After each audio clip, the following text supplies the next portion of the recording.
FIFA football বিশ্বকাপ 2026-এ আজকে Portugal বনাম কলম্বিয়ার ম্যাচ ছিল, কে গ্রুপের শেষ ম্যাচ। এই ম্যাচটা কিন্তু গ্রুপ পর্বে অন্যতম একটা হাই ভোল্টেজ ম্যাচ ছিল এবং পর্তুগালের জন্য এক প্রকার টেস্ট ছিল যে তারা যে হাইপ নিয়ে ফুটবল বিশ্বকাপে এসেছে বা যে এক্সপেকটেশন নিয়ে তারা এসেছে, সমর্থকরা যে এক্সপেকটেশন তাদের দিকে রাখে সেটা কি তারা পূরণ করতে পারবে কিনা, তাদের ফুটবল এই বিশ্বকাপের জার্নি কতটুকু হবে, এটার একটা মানে টেস্ট ম্যাচ ছিল বলা যায় যে এই ম্যাচটা।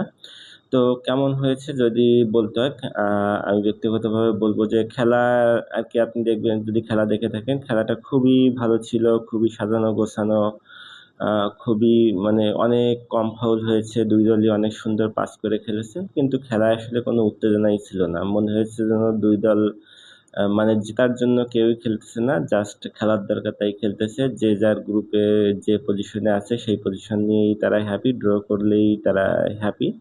মানে গোলের জন্য যে ওরকম একটা ক্ষুধা বা ওরকম একটা ডিসপ্রেশন এরকম কোনো কিছু আমার কাছে মনে হয়নি, বরং নর্মাল। বাট খেলাটা কিন্তু খুবই গোছানো ছিল, ফাউল খুবই কম হয়েছে, এদিক দিয়ে এমনি চোখের শান্তি, কিন্তু খেলায় কিন্তু কোনো উত্তেজনা ছিল না এরকম।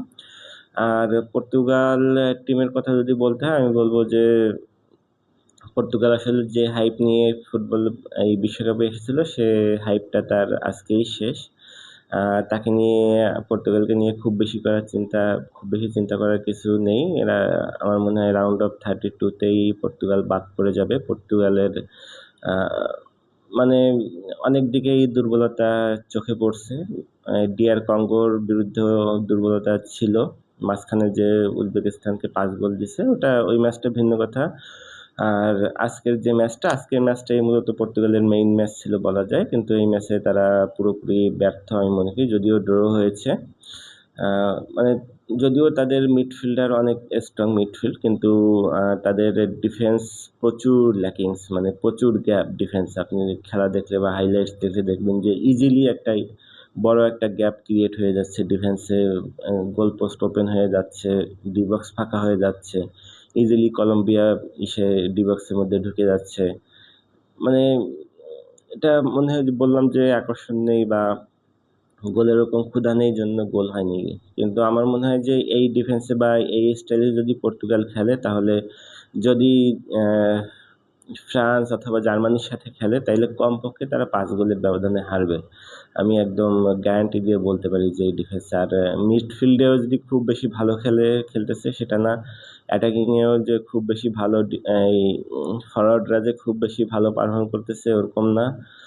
আর মানে রোনালদোকে আমার মনে হয় যে মানে পুরো 90 মিনিট না খেলিয়ে কিছু সাব করা উচিত, তাকে চেঞ্জ করে আরেকজন প্লেয়ার কেউ সুযোগ দেওয়া উচিত আর কি। কিন্তু আমার কোচের এই সাহসটা থাকলে ভালো আর কি, এটা পর্তুগালের জন্য ভালো। আর একটা বিষয় যে পর্তুগালের প্লেয়ারদের মধ্যে সেই নেই, মানে শারীরিক একটা ভাষা থাকে না যে ফুটবল খেলতে নামছি বা জেতার জন্য বা বিশ্বকাপ জেতার জন্য আমরা আসছি, সেটা কিন্তু আপনি অ্যাটিটিউডে শারীরিক ভাষায় কিন্তু এটা ফুটে উঠবে। কিন্তু পর্তুগাল প্লেয়ারদের খেলা দেখে সেই মানে শারীরিক ভাষাটা, আপনি অ্যাটিটিউডটা আপনি পাবেন না। মানে মনে হচ্ছে যেন খেলতেই আইছি, খেলতেছি জাস্ট, কিন্তু কোনো লক্ষ্য নেই, শরীরের মধ্যে কোনো উদ্যম নেই।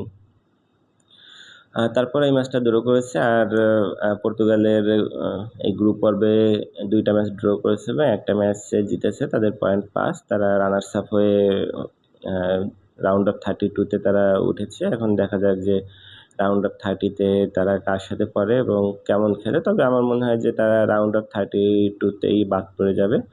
এখন দেখা যাক কেমন হয় তাদের যে ফুটবল জার্নিটা। আপনি যদি পর্তুগাল এবং কলম্বিয়ার খেলা দেখে থাকেন, তাহলে আপনার খেলাটা কেমন লেগেছে সেটা অবশ্যই কমেন্টসে জানাতে ভুলবেন না। ভালো থাকবেন, কথা হবে অন্য কোনো ভিডিও নিয়ে, অন্য কোনো বিষয় নিয়ে।